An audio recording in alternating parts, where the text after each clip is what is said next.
conosco um pouquinho o que tu andou lendo?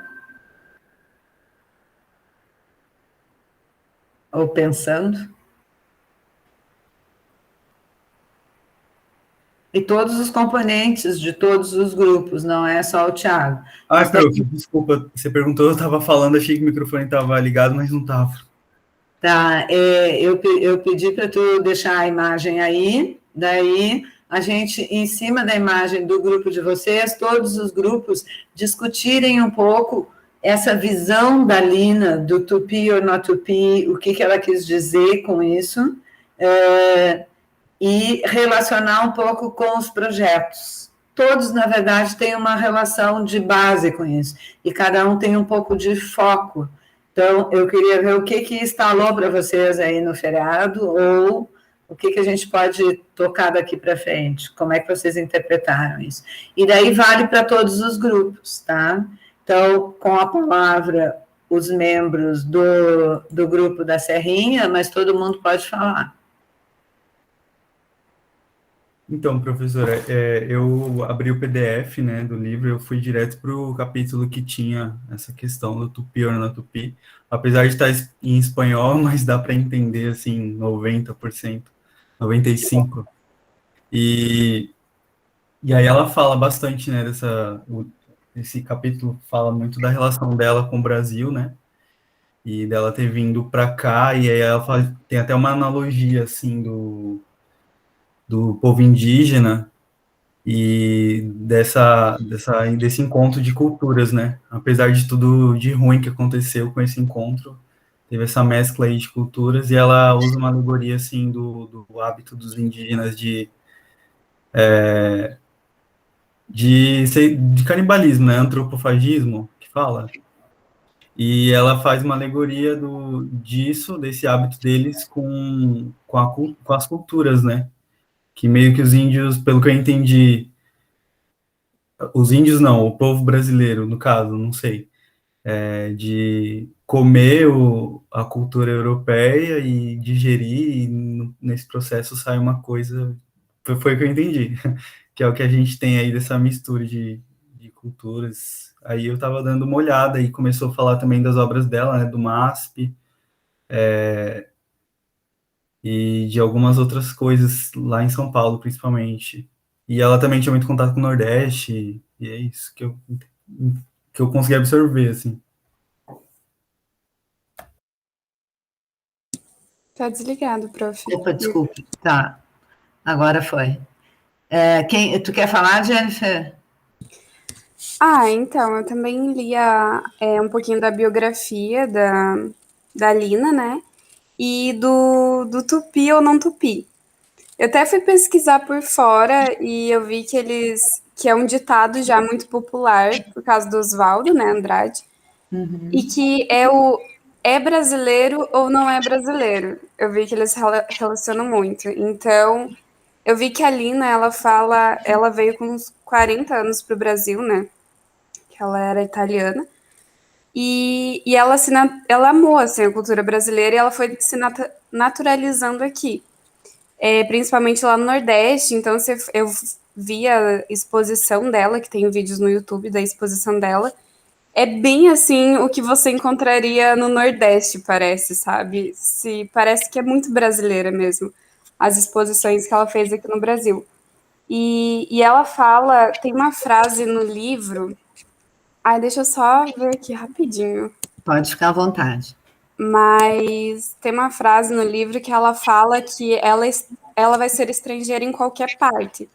E é muito bom não ser presa a nada. É libertador e muito importante não ser presa. Então, aí eu fiquei assim. Eu não sei se Oswaldo, que foi eu acho que foi ele que citou essa frase, né? Tupi ou não tupi. Mas eu não sei se ele acharia que a Lina é tupi ou não é tupi. Aí eu fiquei assim, e daí eu não vi assim no livro realmente assim se ela realmente se considera tupi ou não tupi, sabe? Mas as obras delas realmente é muito abrasileirada, assim, é muito. Ela ajudou muito, eu vi que na segunda metade do século XX, né? Ela ajudou muito a gente a entender a nossa própria arte, porque a gente estava meio perdido aqui. E ela, uma mulher lá da Itália, que veio e, tipo, foi digerindo a nossa cultura pra gente, sabe? Foi isso. Muito bom, Jennifer. Quem mais quer dar um palpite aqui, que tenha lido e refletido? Se acuse, por favor. Dê uma piscadinha para a gente saber que vocês estão aí. Eu percebi, não que eu percebi, né, mas é que eu tava Adora, lendo, obrigada, pode falar.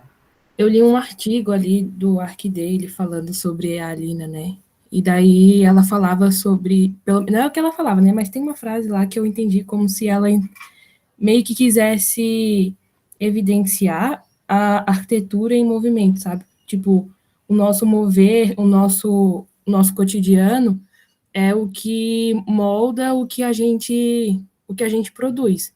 E isso é a nossa cultura. Então, eu acho que quando ela fala sobre cultura, ela fala sobre o dia a dia, assim, o que a gente realmente vive e o que a gente necessita moldar nas nossas condições, e não nas condições, por exemplo, de uma cultura europeia. Pelo menos foi o que eu entendi, né? Isso mesmo, muito boas contribuições de vocês. Fala, Isabela, querida. Então, tipo, o que eu percebi lendo o artigo, é o livro, na verdade, né? Foi que, tipo, ela tenta muito resgatar uma coisa que a gente tinha perdido, né? Tipo, na verdade, que a gente nunca deu muito valor, né? Que foi essa coisa dos nossos verdadeiros colonizadores, né? E eu acho que é isso, que ela tenta, tipo, resgatar uma coisa que passa muitas vezes despercebido, que a gente tem que valorizar a nossa comunidade, o nosso redor, as nossas origens, né? Eu acho que isso é para trazer também para o nosso trabalho, tipo, a gente não pode pensar só no nosso, vamos dizer assim, a gente que está fazendo a BU, só na BU. A gente tem que pensar nos arredores, na comunidade, como é que foi parar ali tudo que envolve a comunidade, né? Eu acho que tem muito a ver com isso. Muito obrigada, muito boas esses pareceres. A Jennifer quer falar um de novo e depois vai para ti, tá, Luana? Ai, perdão, Luana. É que teve uma coisa que eu achei muito interessante, que ela falou que ela... Se tem uma coisa que ela odiava muito, era construir e projetar para madames, né? Que vai discutir onde vai ficar cada lugar. E ela, uma coisa bem interessante que ela falou é que ela gostava de projetar que a casa do brasileiro era, tipo, projetada, mas ela não era acabada, porque o cotidiano que ia fazer os acabamentos finais. Então, era como a vida que o brasileiro vai levando que vai finalizando, assim, o projeto. Que nunca finaliza, né? Porque a vida sempre continua. Mas é isso. Muito bom. Vamos lá, querida Luana.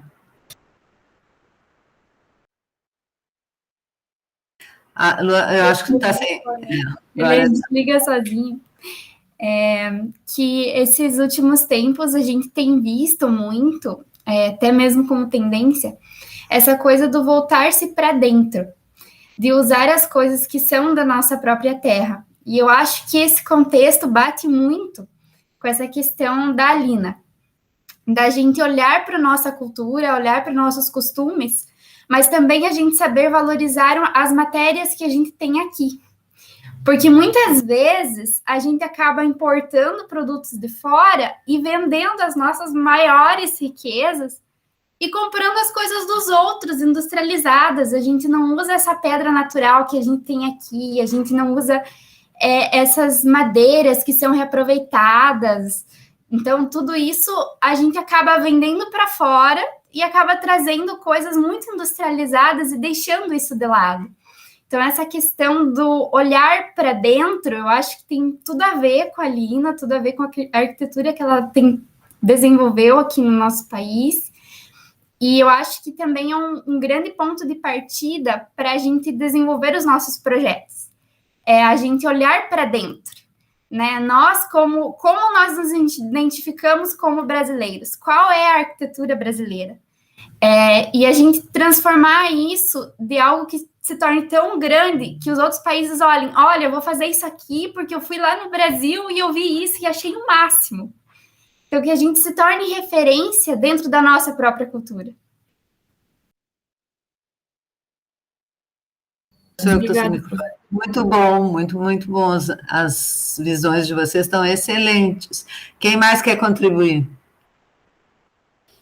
Eu posso falar, professora? Pode, querida. Eu não conhecia o livro, mas logo que a professora falou, pelo título já me veio na cabeça o movimento antropofágico, né? E essa questão de identidade, de ser ou não ser brasileiro, ser ou não ser tupi, e essa característica mesmo do movimento antropofágico, de absorver as influências externas, principalmente da cultura europeia, né, por conta da nossa colonização, e absorver isso e transformar em algo nosso, em algo brasileiro. E no livro, eu li uma parte no começo que fala sobre a Lina Bobardi, e meio que a intenção dela de decifrar uns aspectos menos conhecidos do Brasil e mostrar para nós aquilo que a gente não conhece sobre a nossa própria cultura. Como acho que a Isabela já tinha comentado um pouco sobre isso, principalmente sobre acho que a cultura indígena e a região também do sertão, que talvez pelo nosso passado colonialista e escravocrata acabou sendo esquecido ou considerado menos importante. Né? Então, eu acho que é nesse caminho, assim. Muito bom. Obrigada. Quem mais gostaria de dar mais uma pitaquinha? Guilherme, fala lá, querido. Ah, a Isabela também levantou a mão. Quem foi antes? A Isabela passou para ti, Guilherme. Vai lá. Tá, eu só ia comentar algumas coisas que a gente discutiu em grupo. Uma coisa que a gente pensou na hora foi a questão da Semana da Arte Moderna. Como ela parece tão atual até hoje, né? Porque a gente está revivendo isso o tempo todo. A gente está revivendo um choque de cultura, uma certa rejeição à cultura externa, porque a gente está tentando sempre renovar, sempre criar algo novo, mas faz parte do brasileiro absorver e criar algo novo, né? Como a Elisa falou, antropofágico, né? E isso é muito interessante, porque historicamente a gente tem aquela expressão chamada complexo de vira-lata, que foi uma coisa antiguíssima, é uma coisa que vem ainda da Copa de 50, que o Brasil tinha perdido para o Uruguai na final, e a gente, a partir dali, já tinha essa expressão sendo usada, porque a gente falava assim, o que é de fora é melhor, né? O que vem dos outros países é melhor, sendo que a gente tem uma qualidade tão grande em recriar e transformar aquilo que é nosso e transformar em algo tão único que eu acho que o Brasil é incomparável a qualquer outro país quando se fala desse tipo de coisa, né? A gente tem o jeitinho brasileiro, a gente sabe fazer as gambiarras, né? O brasileiro é o mestre da gambiarra, é o mestre da criatividade, a gente não pode perder isso. Obrigada, Guilherme. E sim, é isso mesmo. E complexo de vira-lata, nós vamos voltar nele. Porque nesse período, na sequência, o Guilherme chama a atenção que sim, eles estão introduzindo o questionamento do movimento moderno no Brasil. É paralelo, né? Oswald de Andrade, ela e todos os intelectuais dessa época, né? Os produtores de cultura, de arte, de arquitetura, de cinema, de música, bossa nova, João Gilberto, vocês conhecem, espero, né, da bossa nova, que vem também do blues. Nós já vamos voltar sobre isso, acho que essa pontuação histórica que vocês estão fazendo está excelente, e eu queria perguntar para vocês se vocês conhecem o Zé Carioca, personagem do Walt Disney. E daí pensem no Zé Carioca e pensem agora como que se refez isso quando se propôs o filme Rio, né? Que é em cima das araras. Então, tem uma correlação de coisas acontecendo aí que a gente vai voltar. Eu queria ouvir mais um pouquinho se o Henrique, quem mais quer falar? Alexandre, Dani. Henrique, vamos lá, Henrique. Se mais alguém tiver uma imagem que possa não compartilhar direto, mas colocar que nem o Thiago colocou do trabalho de vocês, acho que seria bom. Não sei se tu consegue fazer isso, Gui. Na tua telinha só, não na tela grande, que daí nós ficamos com mais de uma imagem dos trabalhos. Eu tenho... só que eu publiquei no Tumblr uma coisa sobre as comunidades ao redor do nosso parque, sobre essa diversidade, então tá no consegue site. botar como pano de fundo da tua tela? Daí, em vez da gente te ver, a gente vê essa imagem, se tu conseguir fazer isso. Vou tentar. Tá, obrigado. Fala, Henrique, desculpe. Então, sobre a questão do tupi ou não tupi, eu acho que é algo que vem desde mais ou menos do início do século passado, que tem essa questão de reforçar a brasilidade, de algo, uma ideia decolonial, que é bastante presente, assim, no início do século XX, vai prosseguindo com coisa, e ela acaba fazendo umas modificações, trabalhando em cima disso. E outra coisa, eu estava vendo sobre algumas obras dela, assim, e uma das coisas que mais é marcante na questão dela, uma marca registrada, digamos, é a questão do vidro. E, tipo, ela gosta bastante dessa ideia de fluidez, de movimento, de trazer, acho que, o ambiente externo para o interno, de integrar as coisas. Então, ela usa bastante o vidro, porque ele ajuda com a iluminação natural, ajuda com integrar mesmo as coisas e não ficar algo fechado ao mundo, construções que você entra e ignora tudo ao redor, sabe? E acho que é uma das coisas mais fortes dela, principalmente dá para ver no MASP, na Casa de Vidro e outros projetos, que ela tem teatro oficina, e por aí, acho que é isso que eu entendi dela e da questão do Tupi. Muito boa essa lembrança já de alguns elementos de composição da arquitetura, né? Tem mais um bem interessante, quando tu fala do MASP, tem uma outra questão aí, que é a questão da relação com a cidade, né? Do espaço urbano. Ah, sim, e tem a questão do vão livre, porque lá tinha o mirante do Belvedere, alguma coisa assim, e aí não queriam perder aquela área, então acaba que é projetado com, acho que é um dos maiores vão livre da América Latina, alguma coisa do tipo.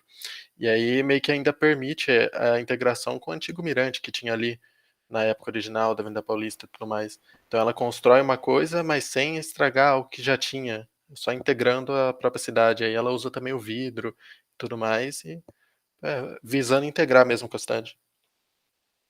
Obrigada, Henrique, é bem isso. É usar os elementos de composição da arquitetura com a paisagem, na linha do que nós estamos trabalhando, né? Muito bom. Isadora, fala, querida. Isso que o Henrique falou agora me lembrou, eu não sei se tem muita relação, né? Mas a prof mandou um artigo para a gente da BU para ler sobre a arquitetura de reformas e não de criação do novo. E eu acho que tem um pouco relação com isso, não? Exatamente. E essa questão das reformas, ela também não é um movimento específico do Brasil, né? Está acontecendo no mundo inteiro, que vocês estão vendo que a questão da crise ambiental e climática, ela é global, é o planeta inteiro. Então, na verdade, na Europa, antes mesmo da pandemia, já estava acontecendo isso, porque as cidades já estão construídas, né? Se a gente pensar lá os anglo-saxões, por exemplo, o patrimônio de maior valor deles é o que já está construído, que é do tempo da Rainha Vitória, e que é um horror em termos de ventilação, de iluminação, gasta um monte de energia, consome muita energia. Na Itália, a mesma coisa, a eclosão da pandemia lá na Itália tem muito a ver com as condições horríveis de salubridade dos ambientes, mesmo dos ambientes caros e ocupados com renda altíssima, né? Porque justamente é valorizado o patrimônio histórico, ou seja, o que é dado valor na Europa é a sua cultura e a sua história, e isso está associado às edificações das diferentes épocas que vão sendo reutilizadas, mas não necessariamente nesse tipo de movimento que a Alina está falando, de reforma, mas atualizando. Na verdade, o que tem é uma adaptação das pessoas, são muito conservadores, uma adaptação do modo de vida novo ao patrimônio tal qual existia. E, bom, com a questão ambiental, eles foram usando a tecnologia para tentar manter um modo de vida adaptado com a construção tal como ela estava. E aí, o ponto que a gente chega é que isso é muito dispendioso energeticamente, né? Além do transporte, o custo de aquecer os lugares, porque lá a gente tem lugares com períodos extremamente frios, e mesmo de resfriar quando faz muito calor. Então, isso não tem sustentabilidade. Quer dizer que esse movimento já tinha começado, melhorar o patrimônio existente, colocando uma tecnologia a favor das estratégias bioclimáticas não consumidoras ou com baixo consumo de energia, né, e não destruidoras da camada do ambiente natural, não colocar carbono lá para cima. Porém, esse movimento ainda é tênue, mas isso é diferente no Brasil e nos Estados Unidos. E nessa época do movimento moderno, pensem no que a Lina está falando, na verdade, a gente tem uma história, um passado colonial, mas quem está ganhando hegemonia em termos de cultura e também em termos econômicos e sociais no mundo são os Estados Unidos, que é o período pós-guerra, que quem sai ganhando nessa história é os Estados Unidos, e se coloca como uma nação superior às demais. E a cultura americana é diferente da nossa, né? E o movimento moderno, ele entra nessa brecha. É interessante isso que vocês falaram sobre nossos materiais, porque o material mais usado e que permite uma tecnologia construtiva de grandes vãos é o concreto, certo? E o concreto é feito do quê? Qual é a matéria bruta? O que nós precisamos para fazer concreto? Não é graúdo, é areia, mas... Areia é pouquinho, mas o que mantém ele de pé estruturalmente? É rocha, não? Não, eu lembro que tinha alguma coisa com areia e rocha. Tem uma mistura de areia, rocha, cimento, mas só isso não mantém em pé. Tem alguma outra coisa, que é a mesma coisa que a gente estava falando, estruturalmente, aço. As armaduras. Exatamente, as armaduras que são de aço. E de onde que tem muito aço? Oi, no Brasil. Então, vejam bem, esse movimento que já existia economicamente, ele se acelera, a gente sempre foi um exportador de matéria bruta e importador da nossa matéria trabalhada. Justamente quando se precisa consumir mais aço, em vez da gente produzir o aço e exportar o aço já pronto, que teria mais sentido, não é mesmo? E a gente poderia ser uma potência nesse ponto de vista, a gente abre mão do nosso aço, manda para os Estados Unidos para eles processarem e nos venderem de volta, com preço lá em cima. A gente mudou isso num período e começamos depois, até no tempo da ditadura anterior a esta, da ditadura militar de 64, que é um pouco, vai bater aí com essa área da Lina, os militares, eles têm uma política nacionalista e implementam siderurgias para que a gente processe o aço no Brasil. E algumas grandes empresas nacionais se estabelecem, como lá no Sul. A questão é que agora, com essa nova virada do internacionalismo econômico, né, do capital econômico, e com a mão de obra, e a China despontando como uma potência com a mão de obra muito baixa, a gente voltou a essa política que se diz nacionalista, mas não é, que nós estamos mandando embora. Obrigado, Guilherme compartilhou aqui, daqui a pouco eu já abro, tá? A gente está mandando embora a nossa riqueza natural e comprando de volta com preço lá em cima. Mesma coisa para o petróleo. O sucateamento da Petrobras, quando a gente descobre uma maior reserva de petróleo e desenvolve tecnologia para trabalhar esse petróleo, não é de graça. Então, sim, é complexo, acho que vocês pegaram bem, nós vamos trazer a questão da Lina, do Tupi ou na Tupi, interessante, que foi sem querer que eu fiz isso, depois eu vi que deu bem na Semana da Pátria, da Independência, e de toda essa confusão que a gente vê se estabelecendo. Heloísa, tu queria falar alguma coisa? Não sei se eu te vi piscando, e o Alexandre, que...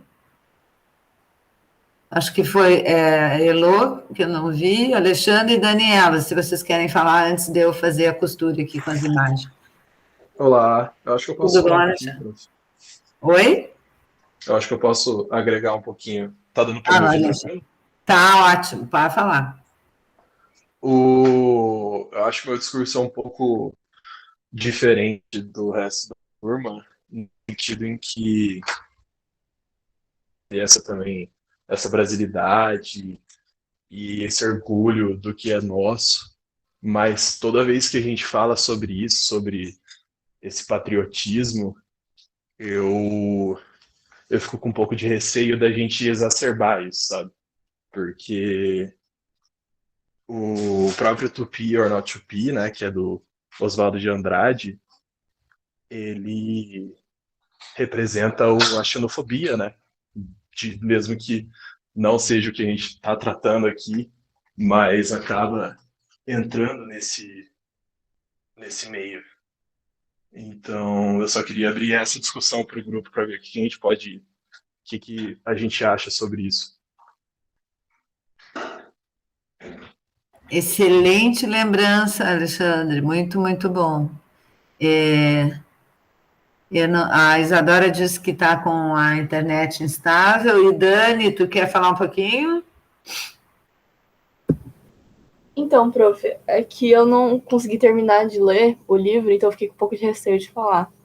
Mas pela parte que eu li e pelo que todo mundo falou agora, uma coisa que eu achei muito legal da parte da Lina Bobardi é que, por mais que ela não seja brasileira, nascida no Brasil, ela se importa muito mais com essa coisa de trazer a cultura brasileira do que muitos brasileiros mesmo.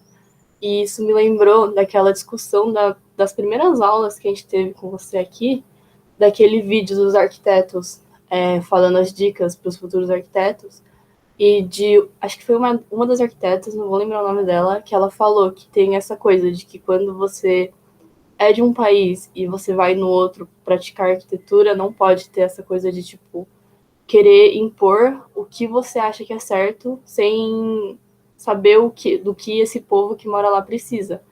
E uma coisa que eu acho legal é que a Nina, né, como todo mundo falou agora, ela busca saber um pouco mais sobre o povo e um pouco mais sobre o que eles precisam. E é isso. Obrigada, Dani. O Guilherme tinha piscado aqui, não sei se tu quer falar alguma coisa, Gui. Eu ia complementar o que o Alexandre falou, que é muito verdade, né, professora? A gente parar para pensar bem, sempre que a gente puxa um elemento e dizer isso aqui é brasileiro mesmo, geralmente a gente está fazendo uma bela de uma cagada. Peço desculpa pelas palavras, né? Porque realmente o Brasil se identifica muito mais pelas diferenças do que pelas igualdades. O Brasil é o país mais diverso do mundo, isso é a maior parte das pessoas que eu acompanho na internet, que vêm de fora para o Brasil, eles falam isso. O Brasil não é um país só, é muitos países. Então, realmente, pensar que a gente tem que ter uma identidade fixa e rígida, ela não condiz muito com a nossa história, com a nossa cultura, com as nossas etnias. Então, eu só quis complementar mesmo. Muito bom. Então, o que eu quero fazer agora com vocês, as opiniões estão excelentes, acho que vocês conseguiram pegar o espírito. Eu, particularmente, respeito muito a Lina e acho que ela é a primeira arquiteta mulher brasileira que se coloca por inteiro, né? Talvez até porque ela não é brasileira, mas ela faz arquitetura brasileira. E com uma força e um poder feminino que não era usual na época. Na época que ela está fazendo isso, as escolas de arquitetura nem tinham mulher fazendo arquitetura, vocês conseguem acreditar nisso? E isso não é da geração da minha avó, não, é da minha geração. Quer dizer, uma geração antes da minha, talvez uns 20 anos assim, de diferença. As escolas de arquitetura no Brasil são muito jovens. Elas não chegam a ter um século. Significa que a gente, como escola de arquitetura, nasce nesse período entre o meio do século passado, do século XX, e o início do século XXI. Nós podemos dizer assim, que estamos em formação. A gente ainda nem chegou a ser adolescente, eu diria que a gente é pré-adolescente. Se a gente pegar a produção de arquitetura no mundo inteiro. E é claro que a gente tem rixa com os nossos companheiros da América Latina por várias razões.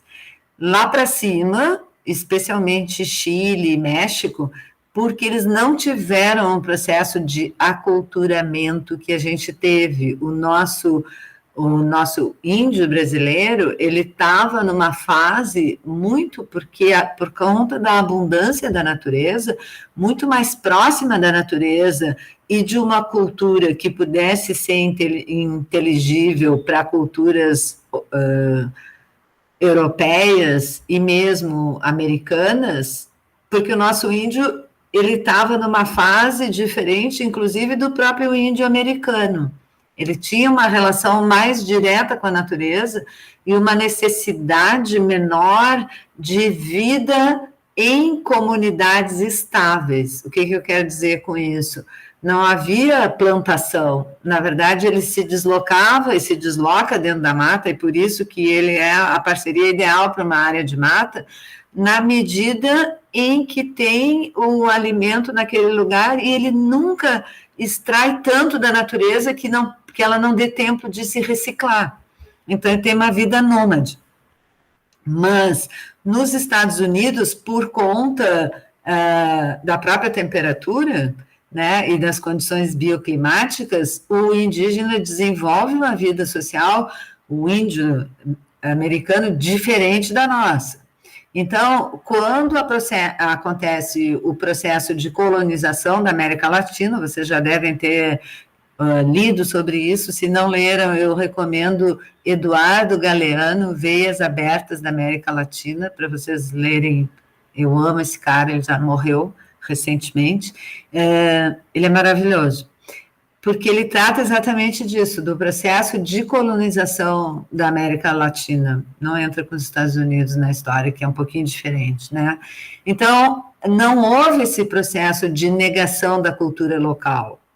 E o tupi e o não-tupi, essa reação antropofágica, na verdade, vem porque há uma ideia de que, por não entender a cultura do índio brasileiro, por não entender a relação com o ambiente natural do Brasil, com essa imensa biodiversidade brasileira, e realmente, o Brasil é um continente, né? Se a gente compara com outras nações, mas tem o seguinte, não se dividiu, podia ter se dividido e não se dividiu. Então, tem essa habilidade, essa capacidade de viver a diversidade, o que nós precisamos manter para o nosso ambiente natural e para nós mesmos como sociedade, né? Eu já comentei aqui com vocês que a única forma da gente sair desse negócio é a gente não negar a biodiversidade, ela tem que existir. E aí, essa questão que o Alexandre e o Guilherme trazem agora, ela é muito importante. Nós não podemos ser xenofóbicos, porque senão, culturalmente, é mais ou menos que nem a gente fazer uma monocultura, né? Vou plantar só isso, ou vou comer só isso. Não é possível isso, né?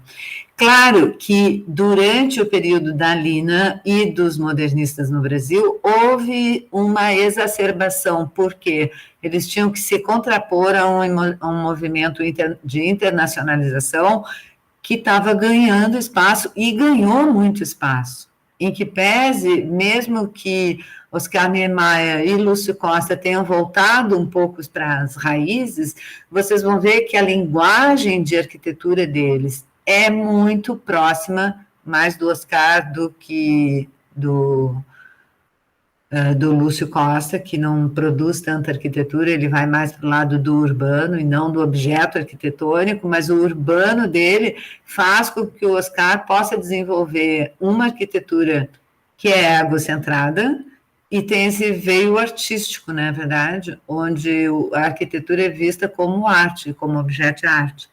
E tem mesmo essa raiz, que tem uma raiz de linguagem brasileira, com certeza, de movimento, ele inova muitas coisas, não estou negando isso, mas é de autoria, né? E o que a Lina está colocando, e o que vocês todos estão buscando, que a gente discutiu bastante no início do semestre, tem muito a ver com a empatia, sim. Nesse sentido de olhar para o outro, a partir do sapato do outro e não do meu próprio sapato. Então, eu diria assim, os projetos de vocês, de uma maneira geral, estão todos seguindo essa linha. Qual é o nosso grande desafio agora? A linha de pensamento é essa, a proposta de vocês, vamos pegar o grupo que está aqui, da Serrinha, traz essa ideia a partir de um caminho que vai fazer essa conexão, que é bacana. Agora, essa criação e esse caminho significa que nós estamos entrando com a ideia do movimento e de conexões que vão propiciar espaços de relação que podem ter essa característica ou que têm o potencial para ter essa característica de ser multicultural, policultural. Então, de fazer com que... Porque, claro, que assim como a gente precisa que os ecossistemas sejam diversos, a gente também tem que respeitar as características específicas de cada ecossistema, senão a gente perde os elementos naturais que precisam, para ter a biodiversidade, eu preciso ter os ecossistemas locais e os biomas, os diferentes biomas. Então, o que eu queria trazer para a gente pensar um pouquinho, e eu acho que eu vou tentar botar o do Gui aqui também para a gente fazer a comparação, e vocês tenham uma imagem do grupo de vocês, da biblioteca, que vocês possam colocar como pano de fundo, gurias, porque eu acho que eu não consigo compartilhar duas imagens ao mesmo tempo, deixa eu tentar aqui, para a gente olhar isso um pouco em cima das imagens, não para fazer uma análise imagética, mas...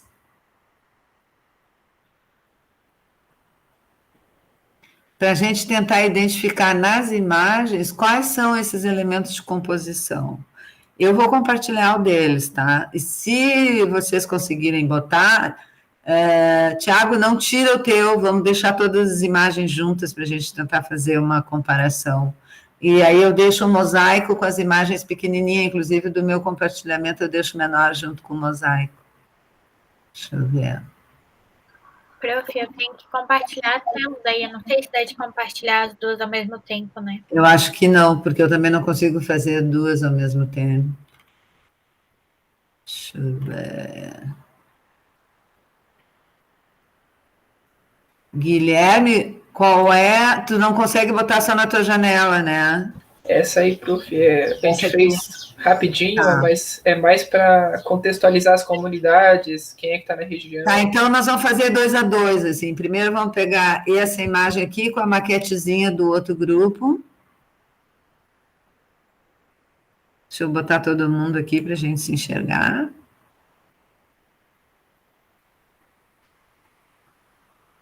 Acho que é assim, o máximo que eu consigo fazer isso, mas já dá para ter uma boa ideia.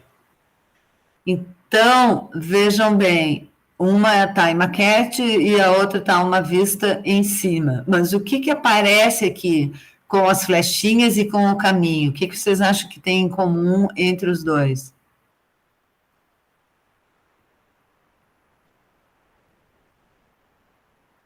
Quem dá mais? E o que poderia ser essa característica para nos dizer se vai tupi ou não tupi?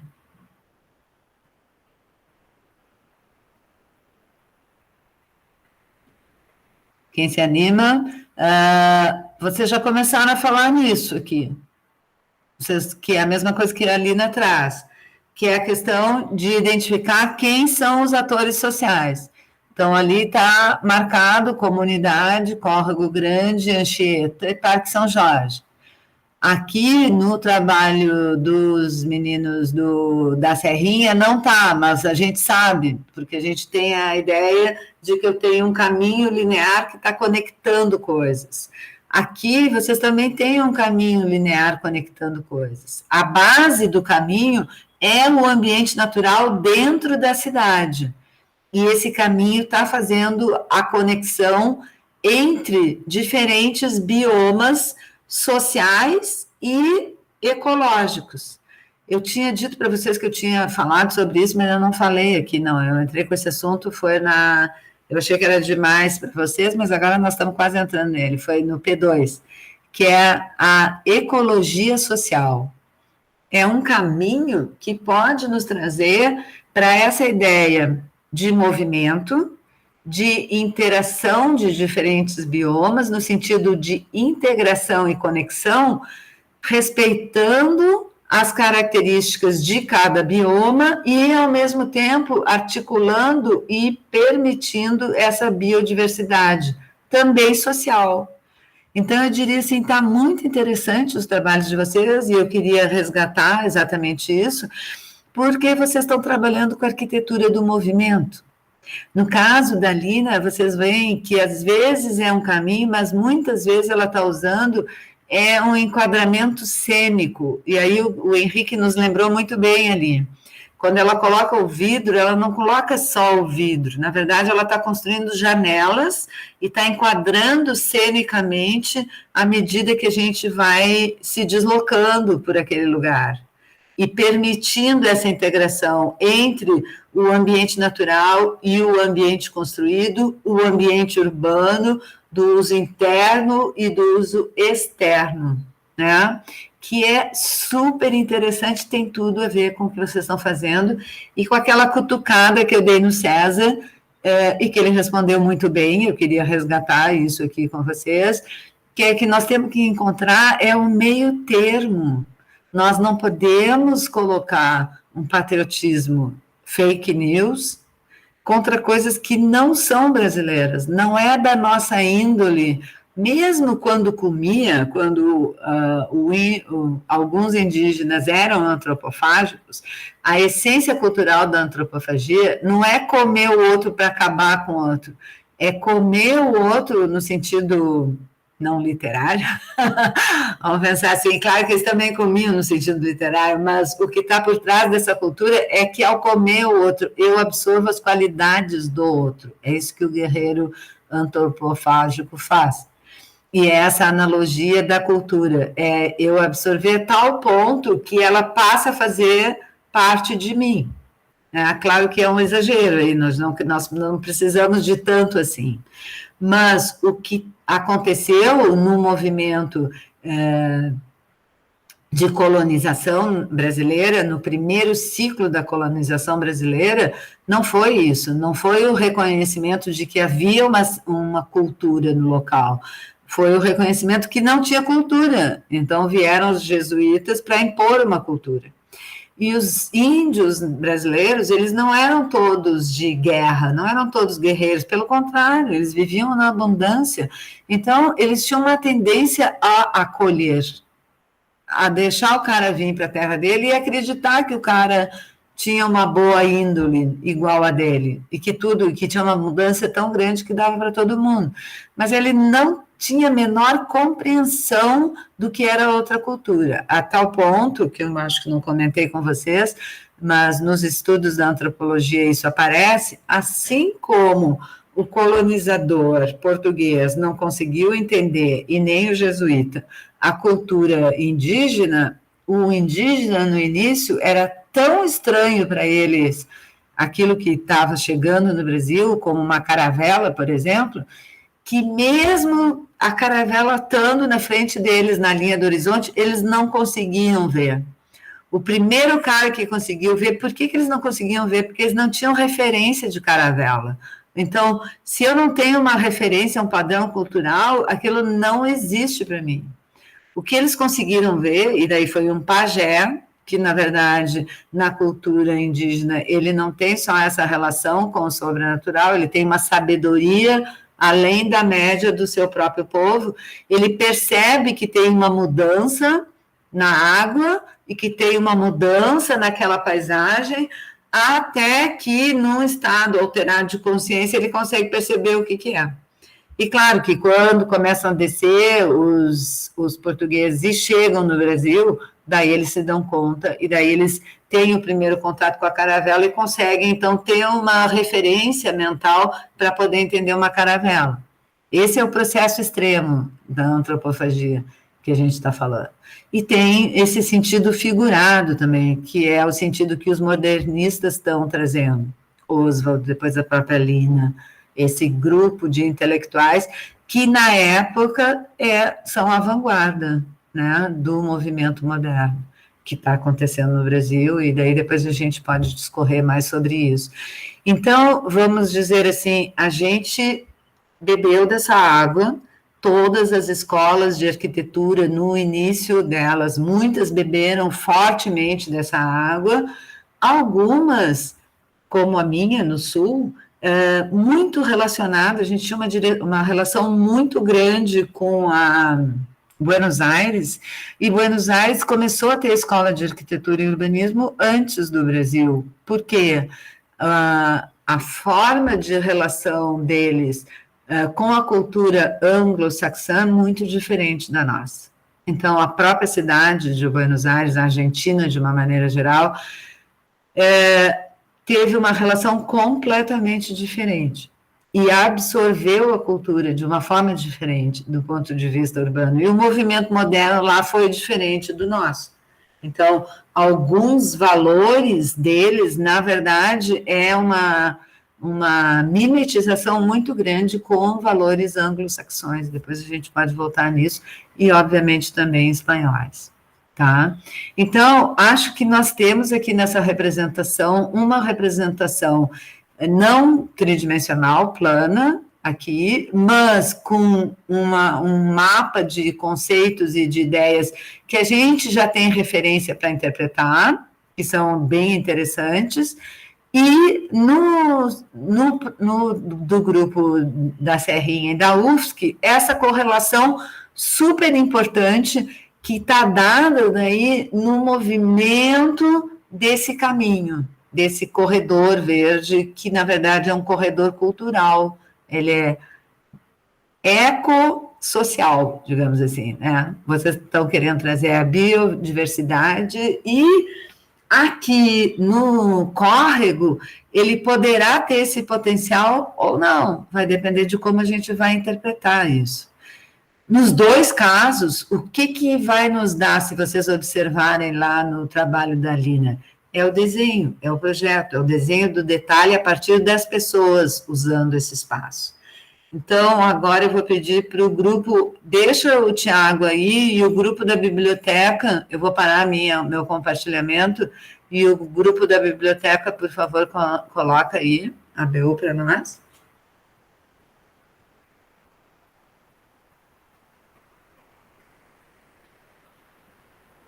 Ou vocês querem que eu coloque, meninas? Ótimo. Obrigada.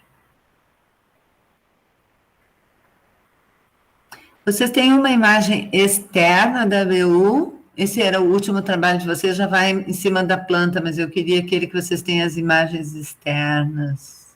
Isso. Isso, e com as referências ali de vocês. Então, vejam bem, as interpretações da neurociências, elas nos ajudam a ver como o nosso cérebro funciona. Mas, às vezes, as referências que a gente está usando na interpretação formal, a forma que vai representar isso, às vezes elas podem ser genéricas e fora da nossa cultura. Porque, vamos dizer assim como eu contei a história dos índios brasileiros para vocês, para nós vale a mesma coisa. A gente interpreta aquilo que a gente tem referência para interpretar. Então, a BU, dentro desses dois projetos de vocês, dos parques lineares, ela poderia ser o nosso nó grandão, assim, de fervilhar essa cultura. Ela poderia ter uma arquitetura que permita com que essa cultura apareça. E vejam bem, o projeto é mais ou menos dessa época, é uma vertente moderna, do modernismo, assim como o próprio projeto lá da aplicação, que vocês vão ver, a Marinês contou isso para nós da outra vez, vocês vão ver que tem essa ideia do grande vão, ou do grande átrio, na nossa BU também, mas ele está escondido. Tem a ideia do pátio central e da conexão com a natureza também, mas está escondida. E tem a natureza toda ao redor, mas também não está conversando. E tem um colorido todo que vai aparecer nessa interpretação do trabalho de mosaicos e tal, numa fachada, mas está lá do outro lado. E quando a gente chega na nossa BU, dá para tu dar um zoom na fachada externa da BU? Aí, ó. Veja bem, eu preciso ter escrito que é a Biblioteca Central para eu saber que é a Biblioteca Central. Porque, na verdade, esse prédio aí, ele poderia ser um prédio administrativo, concordam comigo? O grupo da biblioteca e os demais se manifestem. Eu acho que poderia ter um elemento ali que indicasse que, não com palavras, mas talvez até com arte, tipo uma escultura ou algo do tipo, né? Que pudesse indicar isso. E em vez de ter uma escultura, o que nós temos? O estacionamento, que agora foi substituído por um estacionamento de bicicleta. Oi. E o que mais que nós temos? Um fechamento desse acesso principal, não é verdade? E o próprio trabalho do acesso principal, ele tem que ter esse marco escrito em cima, porque essa entrada, do jeito que ela está fechada, eu não consigo entender ela direito. Vocês conseguem entender? Não, prof. E tanto é que a gente pegou a planta e aí estávamos fazendo alguns croquis e eu tive que entrar em várias imagens, procurar bastante para eu entender por que a entrada não estava na rodovia. Então eu tive que procurar muito para entender como que funcionava essa entrada ali, porque ela não fica bem definida. E o que ela tem em termos de linha, oi Miguel, o que ela tem em termos de linha de arquitetura que tem a ver com isso que nós estamos falando, e se a gente quiser fazer um comparativo com os elementos de composição que... Oi? Pode falar, Luana. Luana, querias falar, querida? Pode falar. Eu quero que vocês destaquem os elementos de composição que mostram que tem uma linguagem moderna aí e que, eventualmente, vocês pudessem fazer alguma comparação com o que a Lina está trazendo e os elementos que o Henrique comentou aqui. O que aparece aqui? Eu acho que a relação das linhas traz muito essa ideia moderna, assim, as linhas mais retas, o jeito que elas se encontram. Horizontalidade, né? Isso, como elas são trabalhadas ali, elas dão essa ideia de modernidade. E, Henrique, com relação ao que tu destacou, o que a biblioteca teria, olhando para a fachada, fachada? Os vidros, né? Vidros. E em termos de outro destaque que tu deu do vão, o que aconteceu com esse vão? Ela tem vão livre ou não tem? A biblioteca? É. Não parece ter muito, não. Só uns negocinhos ali, mas não é um vão livre como o do MASP. Não como o do MASP, mas Luana e grupo, tem vão livre ou não tem?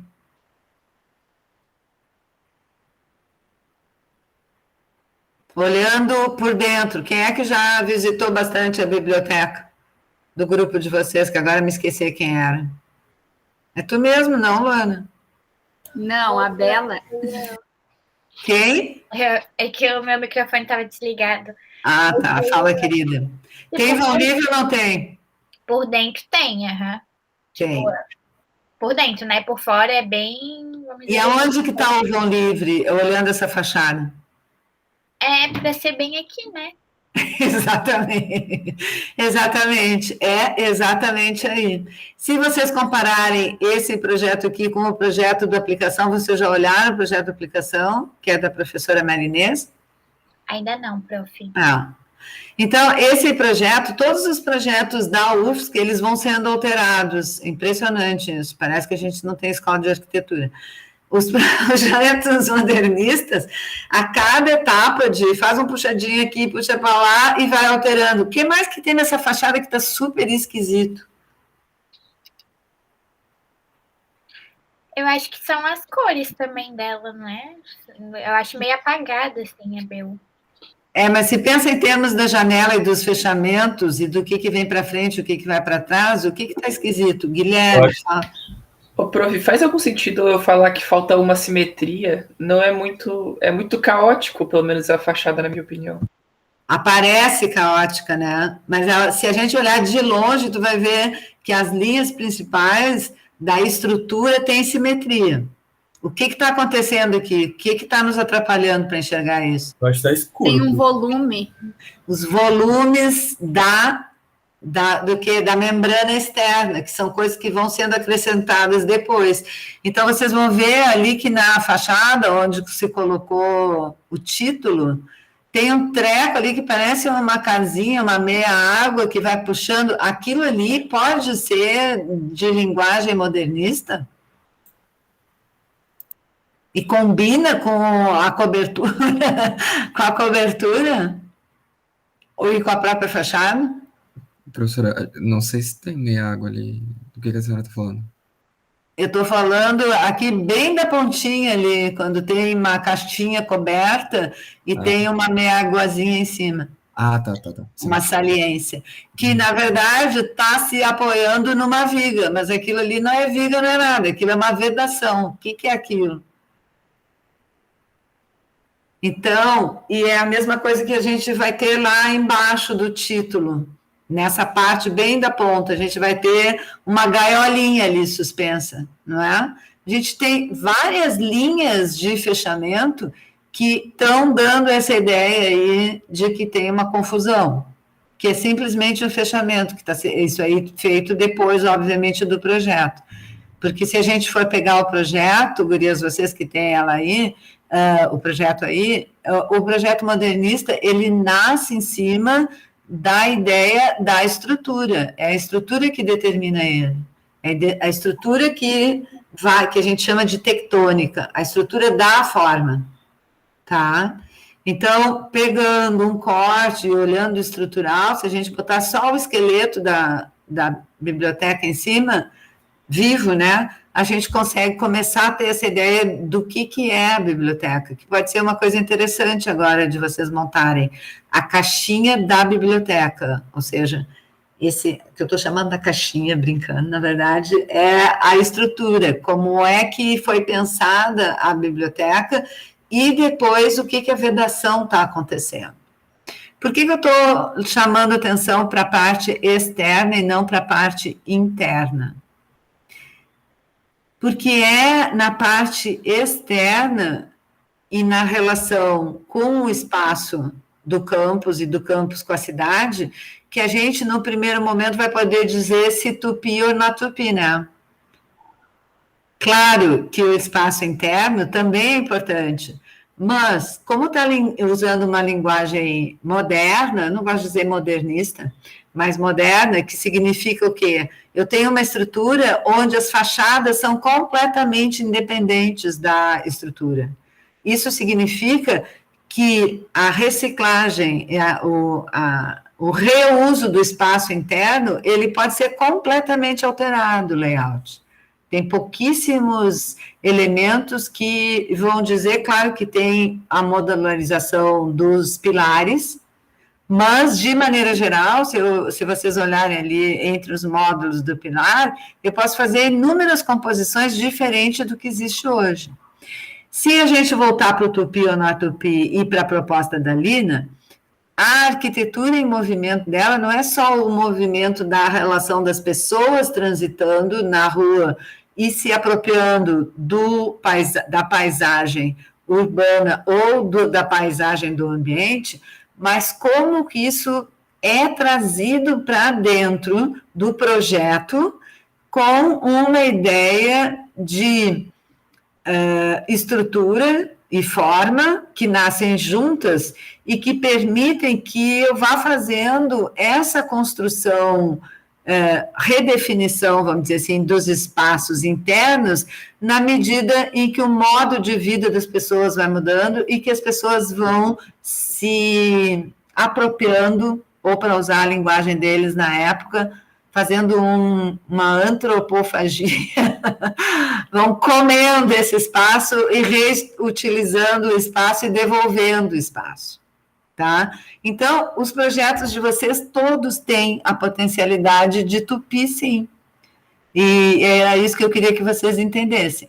A biblioteca, como o pessoal quis aproveitar um prédio já existente, ela pode ser icônica, no sentido de, será que nós podemos usar esse potencial de centralidade que ela já tem? Ela é o imã que chama o maior número de pessoas, pessoas de todos os tipos, cores, sabores e formas, diferentes níveis de instrução, e aí as meninas olharam muito bem e viram, não tem o espaço das crianças, não tem. E talvez não tenha o espaço das minorias, talvez também não tenha o espaço dos idosos. Então, para que ela possa realmente acolher todos eles, esse trabalho menor do detalhe da arquitetura que se faz no detalhe precisa acontecer. E vale a mesma coisa para os espaços abertos. A característica de brasilidade e de multiculturalismo e de equilíbrio dinâmico entre as diferentes culturas que estão presentes na ilha, vocês vão dar a partir dos elementos de composição e da linguagem de arquitetura que vocês usarem. Aqui a gente tem a vantagem de ter um projeto que essencialmente tem essa linguagem que é mais despojada, e que sim, ele pode ser trabalhado nisso. Provavelmente a fachada tem que ser melhorada e recuperada. Então, se vocês, eu acho que eu não sei se foi com vocês que eu compartilhei isso, sim, foi com vocês, o texto que diz a diferença entre retrofit ou não, e o que é patrimônio, como é que a gente liga com a questão do patrimônio, porque às vezes a gente acha que patrimônio é uma coisa muito velha, mas no nosso caso, da arquitetura do campus, a biblioteca é o nosso patrimônio cultural, porque ela é feita nesse período. O colégio de aplicação, a primeira etapa do colégio de aplicação, do projeto da Maria Inês, é o nosso patrimônio cultural, deveria estar tombado.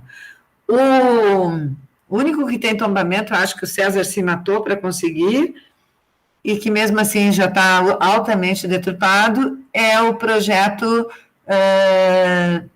não é da praça, é daquele...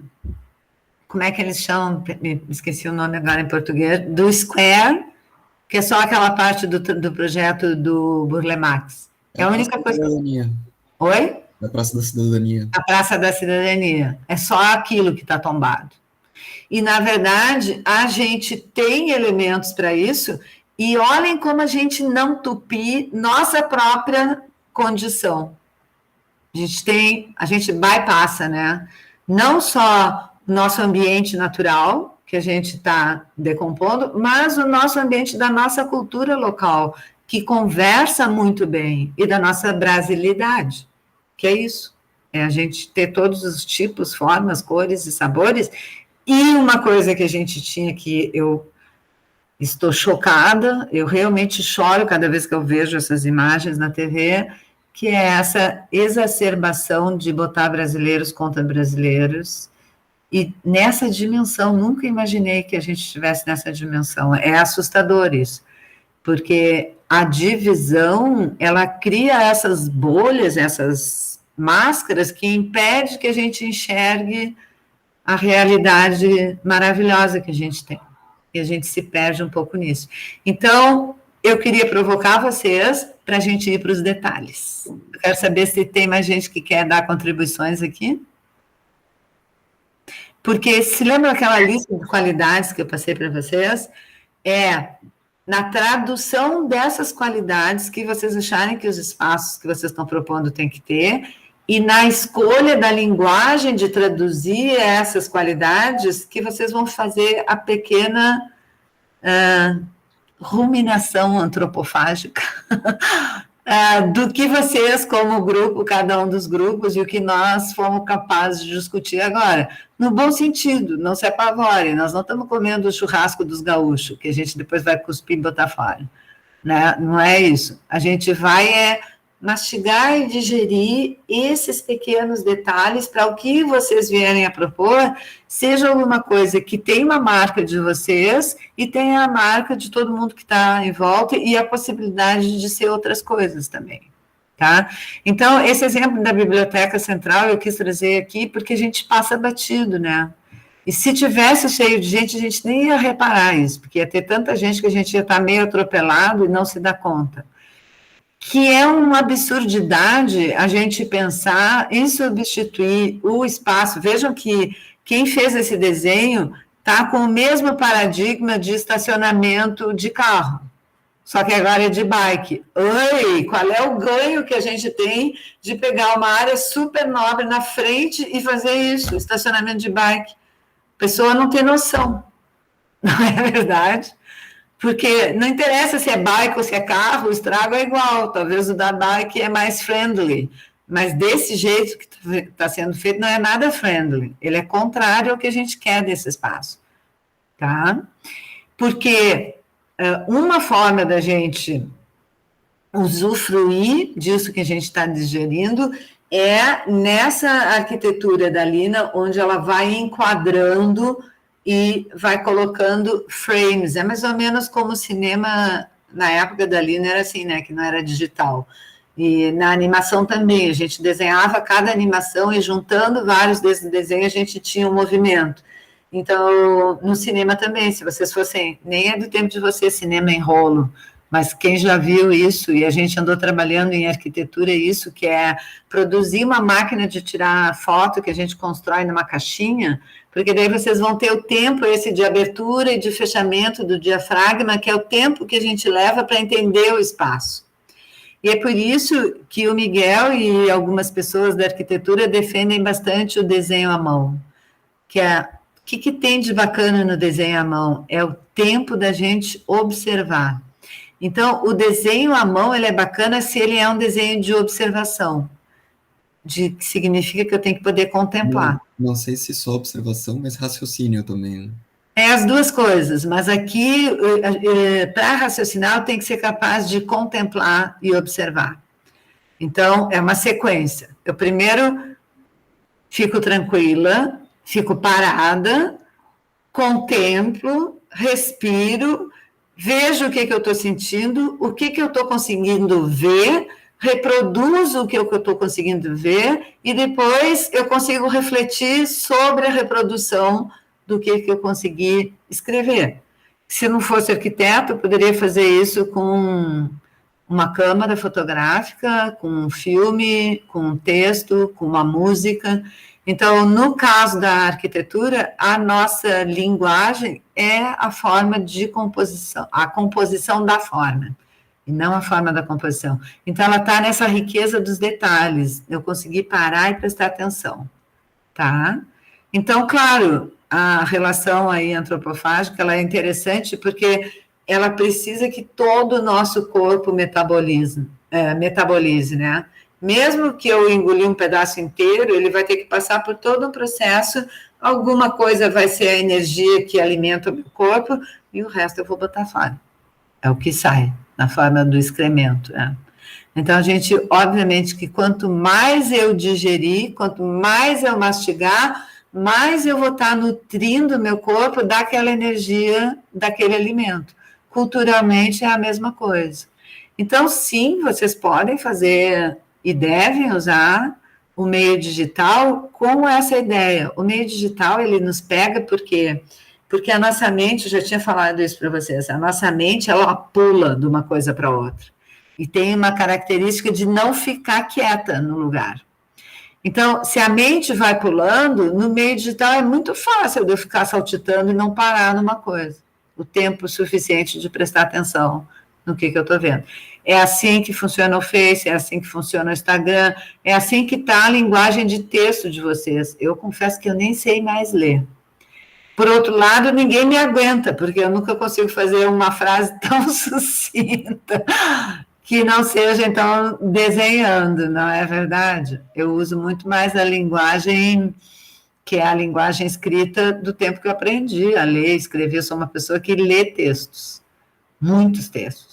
E, claro, quanto mais ler, mais rápido eu leio, mas também mais possibilidade eu tenho de ler mais lentamente. Hoje em dia, que eu estou mais velha, né? Óbvio. Mesmo assim, qual é o uso que eu faço da internet? Por isso que eu não gosto muito de Instagram, tic-tac, toque-tic, essas coisas, porque é muito rápido e ele usa o que a gente usa para consumo, na verdade, consumo de qualquer coisa. Já te deixo falar, Guilherme. Ele pega a minha sensação e daquela sensação ele me leva para outra coisa que nem é o que eu queria. Fala, Guilherme. Eu ia perguntar quais são as soluções arquitetônicas para essa mobilidade que a professora está falando. Por exemplo, eu pensei na laje cogumelo ou laje nervurada, que daí você pode alterar o layout das paredes, por exemplo. Seria uma opção? Seria, a gente tem muitas opções hoje em dia. A arquitetura modular, que começou com a modulação na ideia de fazer mais rápido a construção, hoje em dia, se a gente trabalhar com a ideia de composição modular dos espaços, a gente pode montar e desmontar qualquer coisa, na verdade. E a gente pode trabalhar com pré-fabricação, que venha de fora da empresa, ou com pré-fabricação no próprio canteiro. Então, tem muito mais a ver, Guilherme, hoje, com a forma de projetar do que com a tecnologia que a gente vai usar, né? E a possibilidade de usar componentes, a gente ter a noção de quais são esses componentes, o que precisa ser o estrutural que eu não posso mexer e o que são componentes que eu possa mexer e como essas composições podem acontecer. Tá? No espaço aberto, isso pode se traduzir no mobiliário e na forma como eu vou colocar esse mobiliário, ou em alguns elementos de composição. O César acabou mandando para a gente um exemplo da feirinha lá, eu vi que eles montaram barracas novas das feirinhas.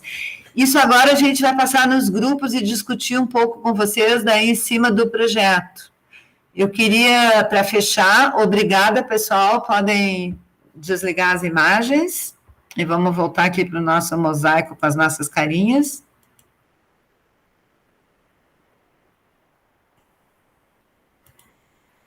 E aí eu queria saber, fiquei bem satisfeita com o que vocês trouxeram do Tupi ou na Tupi, eu queria saber se alguém tem dúvidas ou gostaria de acrescentar alguma coisa a mais. Essa questão que o Alexandre e o Guilherme trazem da xenofobia, ela é interessante, eu vou deixar ela aí pulando na cabecinha de vocês, porque ela remete para o início do semestre, quando a gente falou em empatia, né? Se o que me movimenta é empatia, é quase impossível eu desenvolver xenofobia. Mas se eu não tiver empatia e eu continuar centrada, os arquitetos estão usando uma coisa bem interessante, agora apareceu na última Bienal, que é ego-arquitetura. Arquitetura feita pensando na gente, no autor do projeto, e não no usuário do projeto. Né? E como que seria uma egoless, que é sem o ego, ou no que nós estamos procurando aqui não é sem o ego, na verdade é uma conversa. É admitir que, ok, todos somos seres humanos e, ok, todos temos os mesmos direitos. Então, ok, nós temos que conviver em sociedade. E conviver em sociedade é isso. O que nos une é o que nos une, que é a nossa condição humana. E daí, nesse sentido, a gente tem um físico quântico, depois eu vou compartilhar com vocês, que ele diz a mesma coisa que o Dalai Lama. E ele é físico quântico, não tem nada de religião. O que ele diz? A gente só vai entender esse nosso mundo quando a gente perceber que nós todos somos da mesma qualidade no mundo, nós somos todos irmãos, nós estamos na mesma casa, não está ninguém na casa diferente. O que tem essas variações das particularidades, que daí eu fiz aquela analogia para vocês com a ecologia social, isso significa que nós temos biomas diferentes, ecossistemas um pouquinho diferentes, mas nós precisamos de todos eles operando junto, e isso tem uma dinâmica. Em ecologia, a gente chama isso de uma dinâmica do movimento, que é o movimento do nascer e morrer. A gente está sempre em movimento, né? Todo ser vivo, ele não é estático, ele está sempre em alteração, tem sempre células, se a gente for para o nível atômico, os átomos estão sempre se mexendo, mas a gente tem também no nosso corpo, todos os seres vivos, células morrendo e nascendo o tempo inteiro. E é por isso que em doenças como câncer, por exemplo, a gente consegue fazer a cura das células que estão doentes, matando todas, porque significa que se eu matar todas as células, as próximas que vão vir têm chance de não serem doentes. Isso é o processo de quimioterapia. Por que ele é violento? Porque eu preciso fazer isso num tempo muito curto. Fora isso, as nossas células estão sempre nascendo e morrendo. Qual é a diferença ao longo do tempo? No início da vida, a gente vai ter mais células nascendo e crescendo. No meio da vida, a gente tem um equilíbrio homeostático aí, que é esse equilíbrio dinâmico mais equilibrado. Passando para o fim da vida, a gente vai ter mais células morrendo. Vocês sabem quais são as células que nascem e morrem antes? Quem dá mais? Quais são as células que morrem primeiro? Que já estão até mortas no corpo de vocês não sabem. Da pele? Exatamente. E cabelo. Então, na quimioterapia, a primeira coisa que a gente vai perder é cabelo. Me vem de novo. Tá? E eu aqui fiquei muitos meses careca, estou de cabelo de novo. Vem um pouco diferente, no início ele veio meio esquisito, depois ele vai voltando ao normal. Agora ele está mais esquisito, porque eu não sequei o cabelo, mas eu vou secar antes de ir para vocês. É o da pele e unhas, tá? Então, na verdade, o primeiro é o cabelo, que já está na ponta, já está morto, e unhas, que também na ponta já está morta. Claro que quando ela gruda ali no tecido, não, dói pra caramba, mas a ponta é morta. E daí, quando a pessoa morre, quando o corpo não tem mais vida, o que fica lá no caixão? Alguém já sabe, já viu? Cabelo, né, prof? Cabelo e... Unha também. Unha e... Dente e... Osso. O osso é o que vai... O osso, às vezes, vai antes do cabelo. Mas, se vocês abrirem e não tiver totalmente decomposto, é isso que vai ter. Tá? Então, nós podemos fazer essa analogia da ecologia. Eu estou brincando aqui com vocês, não é para ser mórbida, mas é que nós começamos falando de antropofagia. A gente pode pensar nos edifícios, sim, eles são, a gente diz que é morto, porque nós não estamos trabalhando com componentes vivos, essencialmente vivos, mas a gente está trabalhando com componentes que também se decompõem. Então, nós podemos pensar nos edifícios em termos da sua estrutura, o que mantém eles de pé, o que dá a forma. No nosso corpo humano, o que dá a forma do corpo humano? Quem dá mais? Oi? Fala, Thiago. Esqueleto, né? Esqueleto, o osso, né? Que é esse que fica. E vamos pegar no corpo da biblioteca, o que daria forma, se eu olhar a planta baixa dele? O que é o esqueleto da biblioteca? Daí vocês já vão poder ver se aparece ou não na fachada. E na verdade, está na aula que vocês ouviram lá do Paulo Mendes, quando ele vai fazer o retrofit do SESC. E da arquiteta, que eu me esqueci o nome, aquela queridona. A Marta Moreira? É. O que aparece? O que eu tenho que saber se eu vou mexer em alguma coisa? O que segura essa coisa? O que é o esqueleto da biblioteca? Tá? Olhem para a planta, gurias, que vocês vão ver. É o que está marcadinho mais forte. O resto tudo pode sair. Os pilares? Pilares e... Tem gesso, sei lá o que, eu esqueci, mas tem um negócio que é feito de gesso. Tudo que é feito de gesso pode ir embora, pilar e viga, que é o que a gente viu aqui, a técnica construtiva mais disseminada durante a escola moderna é concreto, né? Que permite os vãos maiores e que permite uma forma arquitetônica, inclusive mais orgânica, como é o que o Oscar vai trabalhar, né? E outros arquitetos também, que vocês conhecem, modernos, inclusive o próprio Le Corbusier.